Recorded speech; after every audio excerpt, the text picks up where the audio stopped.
Seph Smith. I'm from Washington, D.C., where I train at 50/50 Brazilian Jiu Jitsu, and today we're going to go do a leg lock that I like to use a lot. So, in bar you, we're going to start out in shin to shin guard. I use this position all the time.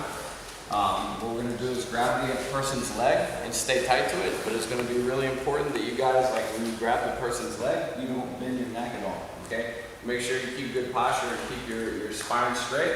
We're going to fall to our side, okay? So it's important when you enter a leg lock position like this, or a one leg X position, that you block the person's knee here because it keeps their weight over here. You don't want the guy to be able to drive his weight across your body and get this knee, you know, to the floor like this, and you get smashed, okay? So knowing that he has to come this way to block the leg lock, we come back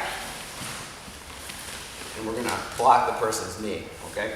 So when I block the knee here, I'm gonna fall to my side and to my back, and I stay in a ball, and I can shoot my leg through, but make sure you keep this one close to your chest so that you can get into your leg lock position, okay? So make sure you stay up, okay? So now that we're here, okay, we get to our position, we wanna make sure that, you know, like we've got our knees together tight, we've got our foot on the person's body, and we're making sure they can't come forward.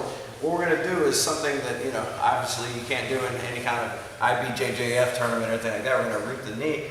But it should be safe for you and your training partner, so long as the person on top doesn't make their leg too stiff and doesn't try to fight like back against the movement, okay? So let this leg start to drop a little bit, and you guys are going to bring your leg across and scoot your hips out, okay?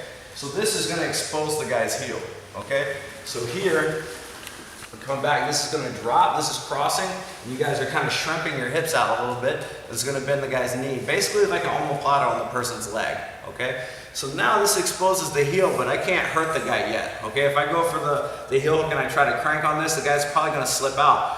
But I'm just going to use this like an omoplata. I'm going to force him to turn.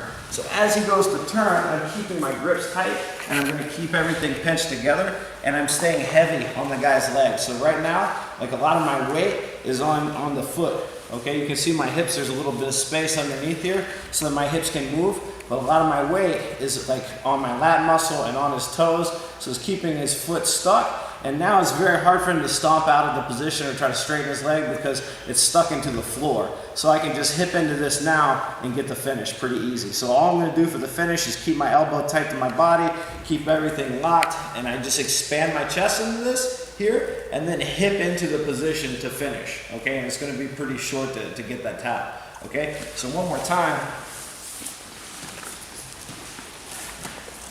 You guys come in close, block the guy's knee, stay in a ball, pull their leg away from him, get into position, okay? Now I'm bringing my leg across, so if you want to come around here, you can see how I've got my leg across the body, and I'm shrimping and bringing this through, getting the heel out, and I'm turning. And as I turn, I'm getting everything locked up into place, so as soon as I spin through, boom, I go for the finish. And you know, it's not going to take much to get that tap, okay?